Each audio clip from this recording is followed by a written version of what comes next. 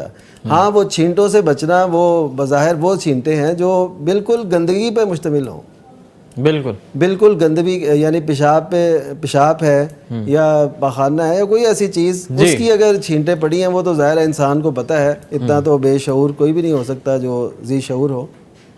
تو ان سے بچنا، ان سے اعتراض کرنا اور سارا اس کا اہتمام کرنا یہ لازم ہے. لیکن ایسی صورت میں وسوسوں کا شکار رہنا، کئی ہم سے یہ بھی پوچھتے ہیں کہ جی فلیش میں جب ہم پیشاب وغیرہ کرتے ہیں تو اس سے پھر چھینٹیں اڑ کے دوبارہ آتی ہیں، تو پھر ہم کیا کریں، ہم نے کیا کرنا ہے. وہ پھر بیٹھے رہتے ہیں، پانی بہاتے رہتے ہیں اور پتہ نہیں کیا کیا کرتے رہتے. تو اس طرح یہ سارے نا وہم ہیں، بالکل. تو اس وہم سے نکلنا چاہیے. نبی کریم صلی اللہ علیہ وسلم کا ایک ارشاد ہے، وہ ہے تو ویسے ان امور کے متعلق ہے جو توہمات قسم کی چیزیں ہوتی ہیں، لیکن اس میں وہم بھی آ جاتا ہے. وہ کیا کہ نبی کریم صلی اللہ علیہ وسلم نے فرمایا کہ وما منا الا لہو، ہم میں سے جو بھی ہے اس کو ایسی چیزیں آتی رہتی ہیں، ولیکن یذہبہ بالتوکل، لیکن اللہ تعالیٰ توکل کے ذریعے سے انہیں لے جاتا ہے. یعنی آپ یہ توکل کر لیں، یہ یقین کر لیں، اللہ پہ اعتماد کر لیں کہ میں نے جو اپنی بساط تھی اس کے مطابق میں نے احتیاط کی ہے، باقی پھر اگر ایسا ہو گیا کچھ تو وہ اللہ تعالیٰ کے سپرد ہے. اور اللہ تعالیٰ کے سپرد. اس جو کیفیت سے جب تک انسان نہیں نہ نکلتا تو اس کو نہ طہارت پہ یقین آتا ہے، نہ نماز پہ یقین آتا ہے، نہ عبادت پہ یقین آتا ہے. وہ نہ ہمیشہ ایسی کیفیت، پتہ نہیں ہے میں نے کتنی رکعتیں پڑھی ہیں، پتہ نہیں صحیح پڑھا بھی نہیں. مجھ سے ایک دوست پوچھنے لگا، یہی ادھر ہی محلے کے، وہ کہتے ہیں کہ میں سورہ فاتحہ شروع کرتا ہوں، میں کہتا ہوں پتہ نہیں میں نے صحیح نہیں پڑھی، دوبارہ شروع کرتا ہوں، سبارہ کرتے کرتے کرتے نماز میں وہ آدھا پونا گھنٹہ ایک نماز پہ وہ لگا دیتا ہے. تو اس طرح پھر وہم پیدا ہوتے ہیں نا، تو وہم کو جگہ نہ دیں. اس سے کبھی بھی انسان تسلی پہ، توکل پہ، یقین کی کیفیات پہ نہیں آ سکتا. اور عبادت جو ہے وہ اس یقین کا نام ہے، یقین کا نام ہے. جی جی جی. اللہ تبارک و تعالیٰ جی ہم سب کو جو ہے ہمیں اللہ تبارک و تعالیٰ پر توکل ہونا چاہیے، اور کوئی بھی معاملہ ہے ہمیں وہ اللہ تبارک و تعالیٰ کے سپرد کر دینا چاہیے. مفتی صاحب موسٹ آف دا ٹائم ہوتا یہ ہے کہ کسی نے اگر کوئی تالا لگایا تو وہ تالا لگانے کے بعد اس کو جا کے دوبارہ دیکھتے ہیں کہ جناب لگا ہے یا نہیں لگا. تو میڈیکلی اس کو کہتے ہیں OCD، obsessive compulsive disorder، ایک طرح کی وہ بیماری ہے. تو وہ سیم وہی یہ ہمارے جو بھائی ہیں انہوں نے بھی یہی پوچھا ہے. جی دوبارہ پھر ایک بار حاضر ہوتے ہیں بریک کے بعد، اور یہ جو شرعی سوالات ہیں ان کا سلسلہ آگے بڑھاتے ہیں، اور ساتھ میں پیرالل آپ کی لائیو کالز بھی لیتے ہیں. فاسألوا أهل الذكر إن كنتم لا تعلمون. فاسألوا أهل الذكر إن كنتم لا تعلمون. ویلکم بیک جی. پروگرام میں ایک بار پھر آپ کو خوش آمدید کہتے ہیں. آپ بھی ہمارے پروگرام کا حصہ بن سکتے ہیں. نیچے دی گئی جو نمبرز ہیں اس پر آپ لائیو کالز کر کے ہمارے پروگرام کا حصہ بن سکتے ہیں. مفتی صاحب ہماری ایک بہن ہیں، بڑی اطاعت کرتی ہیں اپنے خامند کی. وہ پوچھ رہی ہیں کہ اگر بیوی نماز پڑھ رہی ہو اور خامند بلائے تو اسے کیا کرنا چاہیے؟ یہ جو آپ نے فرمایا نا کہ خاوند کی اطاعت کرتی ہے، یہ بہت بڑی بات ہے. جی جی. اور عورت کے لیے یہی کامیابی کا، یعنی دنیاوی کامیابی، اخروی کامیابی، دونوں کے لیے خاوند کی اطاعت جو ہے یہ بہت اہم ہے.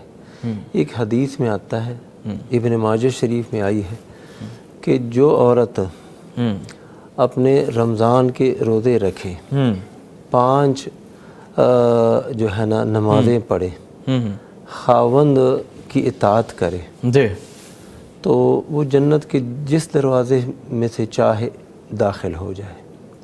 یہ بڑی بات ہے.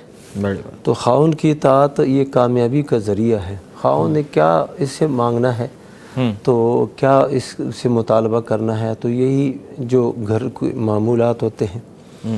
اب یہ جو مسئلہ ہے، مسئلے میں یہ ہے کہ وہ نماز پڑھ رہی ہے، بالکل، تو وہ نماز کو ذرا جلدی سے مکمل کر کے پھر اپنے خاوند کے پاس آ جائے. بالکل. نماز توڑنے کا مسئلہ نہیں ہے، نماز نہ توڑے، لیکن نماز میں اختصار کرے. اب وہ قرأت مختصر کرے، اور اسی طرح سجود اور رکوع سجود وغیرہ ان کے اندر وہ جو مناسب اختصار ہے وہ کر کے پھر خاوند کے پاس جائے. اور اگر ابھی نماز اس نے شروع نہیں کی ہے اور خاوند بلائے اور نماز نفل نماز ہے، یعنی ابھی نفل نماز پڑھنے لگی ہے، تو وہ جا کے بات سن کے آ جائے. وہ حدیث میں آتا ہے نا، صحیح بخاری اور دیگر تمام کتب میں یہ حدیث ہے کہ عورت جو ہے جب خاوند گھر میں حاضر ہو تو نفلی روزہ وہ نہ رکھے. نفلی روزہ رکھے بھی تو خاوند کی اجازت سے، کہ آج میں نے روزہ رکھنا ہے، کیا مقام تو آپ کی اجازت ہے کہ نہیں. مختلف مسائل ہو سکتے ہیں، تو اس لیے خاوند کی بات ماننی چاہیے. مفتی صاحب اور خاوند کو بھی نا ایسے تھوڑے چھوٹے موٹے جو کام ہوتے ہیں وہ خود بھی کر لینی چاہیے. اگر خاوند بیمار ہے یا وہ اٹھ بیٹھ نہیں سکتا، معذور ہے، تو اس پر کیا حکم؟ اس کے لیے بھی یہی ہے کہ وہ اپنی نماز مختصر کر کے، اور اگر اضطرار کی کیفیت بنتی ہے نا، ایک بچہ اللہ نہ کرے وہ گر گیا ہے، اچھا یہی خاوند بیڈ سے گر گیا ہے اور بیمار ہے کچھ، تو اس صورت میں نماز توڑ دے، چاہے فرض نماز کیوں نہ ہو، وہ توڑ کے اس کی جا کے خدمت کرے. تو عام حالات میں پھر یہ جو نفل نماز ہے یہ اس کو بھی مکمل کرے، فرض نماز ہے اسی بھی مکمل کرے. اور خاوند کو تھوڑی سی نا یعنی دانش ہونی چاہیے، سمجھداری ہونی چاہیے کہ اب نماز پڑھ رہی ہے تو اب بھی تم بلا رہے ہو، تو یعنی کہ چھوٹے موٹے کام خود بھی کر لینے چاہیے. ہاں جو بیوی سے متعلق ہے اس کے لیے بھی ذرا صبر سے کام لے. جی جی، اللہ تعالیٰ جو ہے ہم سب کو جو ہے وہ اپنے جو باہمی معاملات ہیں، زوجین کے معاملات ہیں، ان میں نرمی کرنے کی توفیق عطا فرمائے۔ یہاں پر ہمارے ساتھ ایک لائیو کالر ہیں جی، ہستے خان صاحب ہیں دیپال پور سے۔ السلام علیکم ورحمۃ اللہ۔ وعلیکم السلام جی کیا حال ہیں جی، کیسے مزاج ہیں؟ ٹھیک ہیں، خیریت سے ہیں آپ؟ سر جی، ہاں جی، شکر اللہ کا۔ ہستے بھائی کیا جاننا چاہیں گے آج؟ میں میرا سوال سی مفتی صاحب سے۔ جی جی فرمائیں۔ ہاں جی سر جی، سوال یہ ہے نا، ایک عہد نامہ ہوتا ہے، کہتے ہیں کہ زندگی میں عہد نامہ پڑھا یا سنا جائے نا، جب بندہ فوت ہوتا ہے تو آسانیاں ہوتی ہیں قبر میں۔ جی اگر وہ پڑھ سن کی سعادت اسے نہیں ہوتی تو وہ میت کے ساتھ قبر میں رکھ دیں، جی کیا اس کو فائدہ ہوگا؟ جی جی شرعی لحاظ سے جی۔ جی جی جی جی بہت شکریہ جی ہستے خان بھائی، آپ ہمارے پروگرام کا حصہ بنے۔ مفتی صاحب، عہد نامے سے متعلق کیا دین اسلام کیا کہتا ہے شرعی رام؟ یہ جو بعض باتیں ہوتی ہیں نا علاقائی ہوتی ہیں، اور علاقائی باتوں کے متعلق یہی ہوتا ہے نا کہ یہ ثابت نہیں ہوتی۔ جی جی یعنی یہی عہد نامہ جو کچھ الفاظ عربی میں ہیں، کچھ اردو میں ہیں، اور لوگ اس کو نشر کرتے ہیں، اور یہ آپ کو اس کا وجود نا عراق میں نہیں ملے گا، ترکیہ، شام یا سعودیہ، کویت، قطر وغیرہ ان ممالک میں نہیں ملے گا، ایون یہ افغانستان میں بھی نہیں ملے گا۔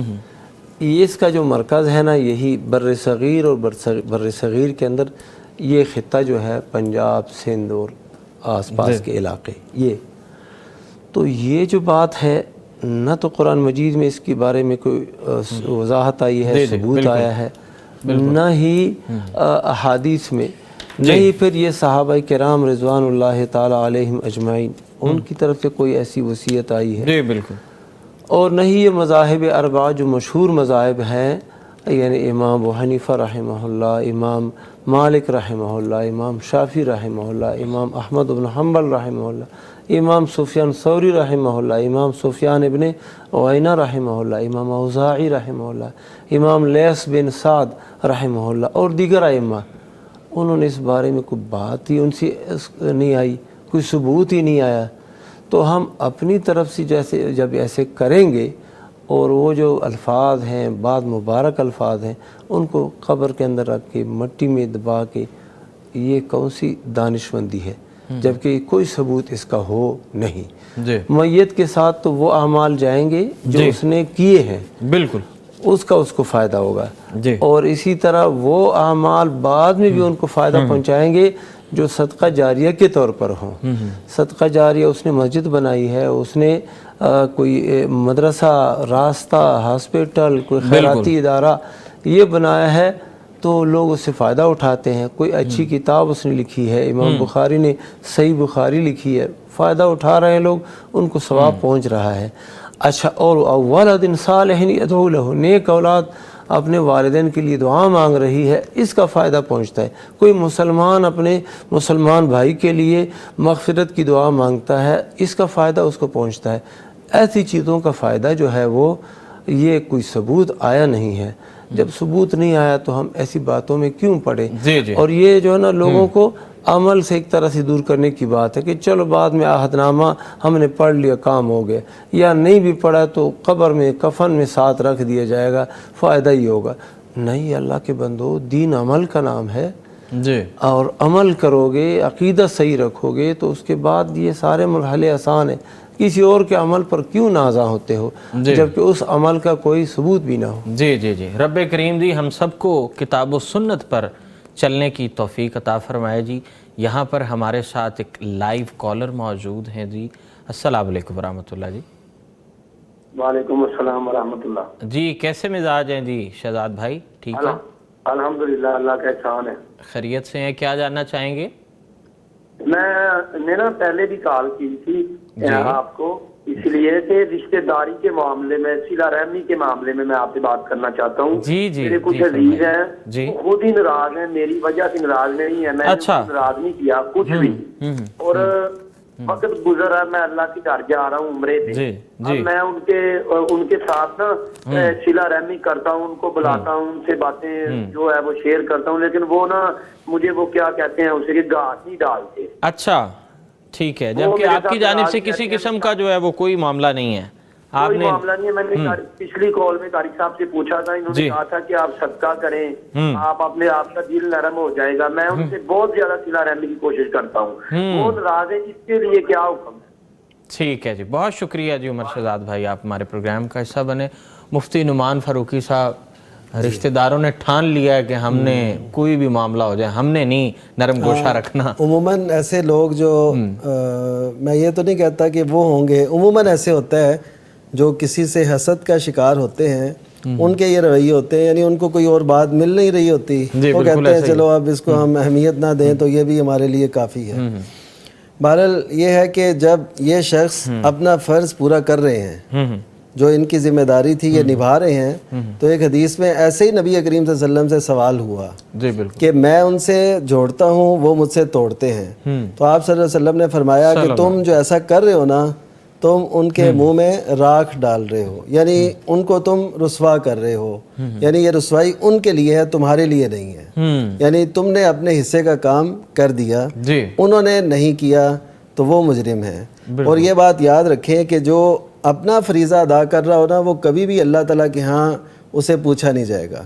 دیکھیے ان کا جو عاجزی ہے وہ بھی ہے ان میں, عجز و انکسار ہے, جیسے حدیث میں آتا ہے کہ من تواضع للہ رفع اللہ, کہ جو اللہ تعالیٰ کے لیے تواضع اختیار کرتا ہے اللہ اسے بلندی دیتا ہے. یہ بھی انہوں نے کیا. نبی صلی اللہ علیہ وسلم نے فرمایا سل من قطعک, جو تجھ سے توڑتا ہے اس سے جوڑ, یہ بھی انہوں نے کیا.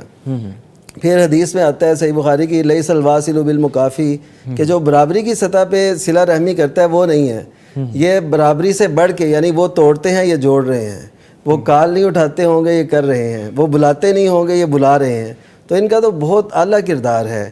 تو یہ بالکل اس چیز کی پرواہ نہ کریں کہ وہ کیا کر رہے ہیں, ان کو پریشان نہیں ہونا چاہیے. یہ اپنا فریضہ ادا کر رہے ہیں اور یہ کرتے رہیں, اور یہ عمرے پہ جائیں اور ان کے لیے بھی دعا کریں. اچھا ان کے لیے بخشش کی دعا کرتے رہیں, چلیں ایسا کر لیں, بخشش کی ان کے لیے دعا کرتے رہیں, تو انشاءاللہ ایک وقت آئے گا کہ اللہ تعالیٰ خود ان کے دل میں ان کے لیے رحمت ڈال دے گا. جیسے قرآن مجید نے فرمایا نا کہ ادفع باللتی احسن, کہ آپ ایسے اچھے طریقے سے جواب دیں جو بہت ہی اچھا ہو کسی برائی کا, کیونکہ اس وجہ سے فَإِذَا الَّذِي بَيْنَكَ وَبَيْنَهُ عَدَاوَةٌ كَأَنَّهُ وَلِيٌّ حَمِيمٌ, کہ جس سے آپ کی دشمنی ہے وہ آپ کا گرم جوش دوست بن جائے گا. اس طریقہ کیا ہے کہ آپ ان کی ہر برائی کا اچھائی سے جواب دیں, وہ جیسا بھی کرتے ہیں آپ کہیں کوئی بات نہیں, میں اللہ کی رضا کی خاطر یہ بھی برداشت کرتا ہوں. تو انشاءاللہ ایک وقت آئے گا اللہ تعالیٰ ان کی محبت کو رنگ لگائے گا اور وہ خود ان کے گرویدہ ہوں گے. جی اپنے تمام تر معاملات جی وہ اللہ پہ چھوڑ دینے چاہیے, اور آپ نے اپنے حصے کا دیا جلا لیا ہے تو پھر ڈیفینیٹلی اللہ تبارک و تعالیٰ جو ہے اس کا اجر دے گا. جی مفتی صاحب, ہمارے کچھ احباب جو ہے, ہمارے کچھ لوگ وہ بیرون ملک مقیم ہیں, تو ہماری ایک بہن ہے وہ پوچھ رہی ہیں کہ میری دوست امریکہ میں ہیں, ان کے خامن جو ہیں وہ الکوہلک ہیں, اور اس کے ساتھ اگر وہ ان کے ساتھ رہتی ہیں, البتہ دوسری جانب وہ انہیں روکتی ہیں, جو ان کی دوست ہیں انہیں روکتی ہیں کہ آپ یہ شراب نہ پئیں, آپ اس سے باز آ جائیں, لیکن اس کے باوجود بھی اگر وہ نہیں رکتے تو اگر وہ خاتون ان کے ساتھ اچھے تعلقات رکھتی ہیں تو اس پر کیا حکم ہے؟ اس میں ایسا ہی ہے کہ جب کوئی بھی شخص برائی کر رہا ہے میاں بیوی میں سے, یعنی مرد ہے یا عورت ہے, وہ اگر برائی کرتے ہیں اور خاوند کی اصل ذمہ داری ہے کہ وہ اپنے گھر کے اندر تمام نظام جو ہے نا وہ شریعت کے مطابق رکھے, کوئی بھی غلط کام نہ ہونے دے. لیکن خاوند اب غلط کام کر رہا ہے اور عورت اس کو روک رہی ہے, یہ یعنی معاملہ الٹ ہے. تو بہرحال میں نے جو آج تک محسوس کیا, زیادہ تر عورتیں ہی خامدوں کو رائے راست پہ لانے کی کوشش کرتی ہیں, زیادہ تر, یعنی وہی چاہتی ہیں کہ یہ نمازی بن جائیں, وہی چاہتی ہیں کہ یہ کام چھوڑ دیں وہ کام چھوڑ دیں. لگتا ہے ایسے ہے کہ اس معاشرے میں عورتوں کے اندر جو خوف ہے نا کچھ زیادہ ہے خامدوں کی. جی نماز بھی وہ زیادہ پڑھتی ہیں. ہم سے مسئلے مسائل پوچھے جاتے ہیں نا, اس اعتبار سے پتہ چلتا ہے کہ زیادہ تر جو ہے نا مردوں کے اندر خرابی اور یہ دین کی طرف لگاؤ رکھتی ہیں. بہرحال انہوں نے جو ایسا کیا اور کرتی ہیں, سمجھاتی ہیں, تو انہوں نے اپنا فرض ادا کر دیا. جی. وہ اگر خامند نہیں مانتا تو وہ اس کا جواب دہ وہ ہے. ان کے سامنے ایک رستہ تو کھلا ہوا ہے, وہ یہ کہ ایسے خامند کے ساتھ اگر یہ نہیں رہنا چاہتی. اور حقیقت یہ ہے کہ جو شخص ایسا ہوتا ہے, شراب پیتا ہے, ایون ہے کہ سگریٹ پیتا ہے, جی, کوئی بھی ایسے نشہ استعمال کرتا ہے, تو ان کی کیفیت حالت وہ عجیب سی ہوتی ہے, ان سے ایک سمیل سی آتی ہے اور ایسی کیفیت. تو ایسی جو صنف نازک ہے اس کے ساتھ رہنا مشکل ہوتا ہے.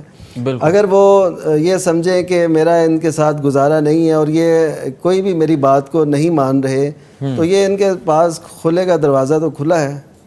لیکن اگر یہ ان کے ساتھ بھی رہنا چاہیں تو شریعت انہیں اجازت دیتی ہے کہ اپنا فرض یہ پورا کر کے, دیکھیے سمجھانا ہی ہوتا ہے نا, تو اپنا فرض پورا کر رہی ہیں جو ان کے بس میں ہے. تو اس کے ساتھ اگر ان کے ساتھ رہنا چاہتی ہیں تو اس میں بھی کوئی حرج والی بات نہیں ہے, یہ کیونکہ ان کی ذمہ داری ہے. فرائض کی ادائیگی سے جو ہے ان کے دل میں محبت پیدا کی جا سکتی ہے, شاید کہ جو ہے وہ اس لعنت سے جی وہ دعا بھی ان کے لیے کریں, ان کے لیے اہتمام ایسا کریں, ان کو کمپنی ایسی دیں کہ وہ اس طرف جائیں نا. میں نے بھی جی آپ کے ساتھ ہی رہنا ہے, آپ جہاں جہاں جائیں گے. سبحان اللہ. تو میں آپ کے ساتھ ہوں اور آپ کے ساتھ رہوں گی, ان کو نہ ایسا کرنے دیں. یعنی مختلف طریقے تو مختلف ہیں. کا شکار نہ کریں, تنہا نہ چھوڑیں, ٹھیک ہے, ان کے ساتھ اور عموماً ایسے لوگ وہ غم بلانے کے لیے یا پتہ نہیں کیسے کیسے وہ ایسے کام شروع کر دیتے ہیں, غلط قسم کے منشیات یا شراب, جناب. تو ان کو جب سکون ملے گا گھر سے اور راحت ملے گی تو ظاہر ہے شاید اس طرف وہ جائیں نا. جی. ایک اور صاحب ہیں جی, وہ پوچھ رہے ہیں کہ ایک شخص کی زندگی میں بیٹی فوت ہو گئی, کیا اس کی اولاد کو شرعی حصہ ملے گا, اور کیا نانا اور اس کی بیٹی کی اولاد کے حق میں وصیت کر سکتا ہے اگرچہ وہ نواسے صاحب حیثیت ہوں؟ مفتی صاحب اس پر. جی, وصیت ہر بندے کے لیے ہر بندے کے لیے کی جا سکتی ہے, چاہے وہ صاحب حیثیت ہیں صاحب حیثیت نہیں ہے. ایک بات ہو گئی. اور جو نواسے ہیں, بیٹی جب اس کی زندگی میں فوت ہو گئی ہے تو اس کی اولاد میراث کی حقدار نہیں ہے اپنے نانا کے مال میں. تو اور نانا جو ہے ان کے حق میں وصیت کرے, باقاعدہ کرے, اس میں کوئی حرج والی بات نہیں ہے. لیکن وصیت کرنے سے مقصود یہ نہ ہو کہ جو اپنے بیٹے ہیں, اپنی اولاد ہے, بیٹے بیٹی ہیں, ان کو محروم کرے, یہ نیت نہ ہو. باقی اگر وہ ان کے حق میں وصیت کرنا چاہتا ہے تو کر لینا چاہیے, کوئی حرج اس میں نہیں ہے, جائز ہے. اور وہ صاحب حیثیت ہے یا نہیں ہے, زیادہ کی وصیت نہ کرے, تھوڑی چیز کی وصیت کرے, جس سے ان کے دلوں کو بھی اطمینان نصیب ہو کہ دیکھو ہمارے نانا صاحب نے ہمارا خیال رکھا ہے.